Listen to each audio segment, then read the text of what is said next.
नमस्कार दोस्तों।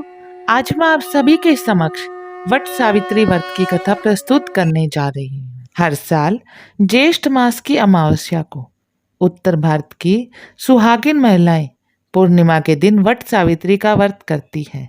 बहुत समय पहले भादर देश में एक प्रतापी राजा रहते थे जिनका नाम अश्वपति था। राजा के पास धन, वैभव और सुख सुविधाओं की कोई कमी नहीं थी, लेकिन उनके जीवन में एक बहुत बड़ा दुख था। उनकी कोई संतान नहीं थी। राजा और रानी हमेशा चिंतित रहते थे। संतान प्राप्ति के लिए राजा अश्वपति ने कठोर तपस्या शुरू की। वे प्रतिदिन मंत्रोच्चारण के साथ साथ 1 लाख आहुतियां देते और भगवान सूर्य देव की आराधना करते। कई वर्षों की कठिन तपस्या के बाद भगवान सूर्य उन पर प्रसन्न हुए। उन्होंने राजा को वरदान दिया, हे राजन, तुम्हें एक तेजस्वी, सुंदर और गुणवान पुत्री प्राप्त होगी। कुछ समय बाद रानी ने एक कन्या को जन्म दिया। उस कन्या का नाम रखा गया सावित्री। सावित्री बचपन से ही अत्यंत तेजस्वी, बुद्धिमान और सुंदर थी। उसका स्वभाव इतना दिव्य था कि हर कोई उसकी प्रशंसा करता था। समय बीतता गया। जब सावित्री विवाह योग्य हुई तो राजा अश्वपति ने उसके लिए योग्य वर की खोज शुरू की। एक दिन सावित्री वन में भ्रमण कर रही थी। तभी उसकी नजर एक युवक पर पड़ी। उस युवक का नाम था सत्यवान।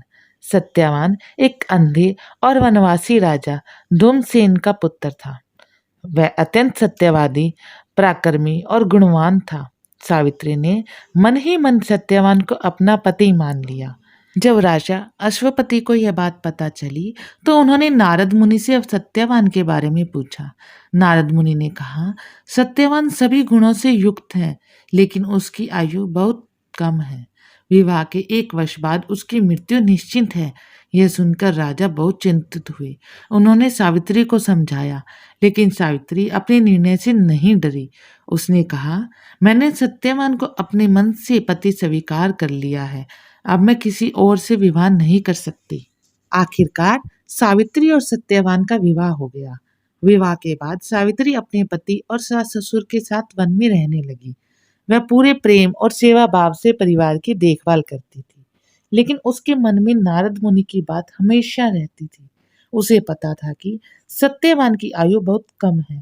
जैसे जैसे वह दिन पास आने लगा, सावित्री ने कठोर व्रत और उपवास शुरू कर दिए। फिर वह दिन भी आ गया। सत्यवान लकड़ी काटने जंगल गया। सावित्री भी उसके साथ चली गई। जंगल में अचानक सत्यवान के सर में तेज दर्द हुआ। वह कमजोर होकर सावित्री के गोद में लेट गया और देखते ही देखते उसके प्राण निकल गए। और उसी समय यमराज वहां प्रकट हुए और सत्यवान के प्राण लेकर जाने लगे। लेकिन सावित्री हार मानने वाली नहीं थी। वे यमराज के पीछे पीछे चलने लगी। यमराज ने कहा, हे देवी, अब तुम वापस लौट जाओ। पति का साथ यहीं तक था।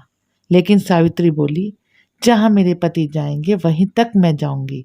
सावित्री की पतिव्रता शक्ति, भक्ति और मधुर वाणी से यमराज प्रसन्न हो गए।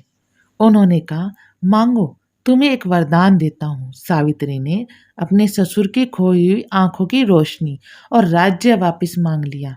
यमराज ने वरदान दे दिया, लेकिन सावित्री फिर भी उनके पीछे चलती रही। यमराज ने दूसरा वरदान दिया, फिर तीसरा वरदान दिया। अंत में सावित्री ने कहा, मुझे 100 पुत्रों का सुख प्राप्त हो।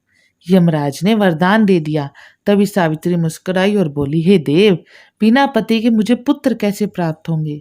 यमराज समझ गए कि सावित्री ने अपनी बुद्धिमानी और पतिव्रता धर्म से उन्हें पराजित कर दिया है। आखिरकार यमराज ने सत्यवान के प्राण वापस लौटा दिए। सत्यवान फिर से जीवित हो उठा। दोनों पति पत्नी खुशी खुशी अपने घर लौट आए। राजा धूमसेन को उनका राज्य वापस मिल गया और पूरा परिवार सुखपूर्वक रहने लगा। इस व्रत कथा को सुनने से और व्रत करने से वैवाहिक जीवन या जीवन साथी की आयु पर आया किसी प्रकार का कोई भी संकट टल जाता है। इसलिए आज भी विवाहित स्त्रियां पति की लंबी आयु और सुख समृद्धि के लिए वट सावित्री व्रत रखती है और वट वृक्ष की पूजा करती है।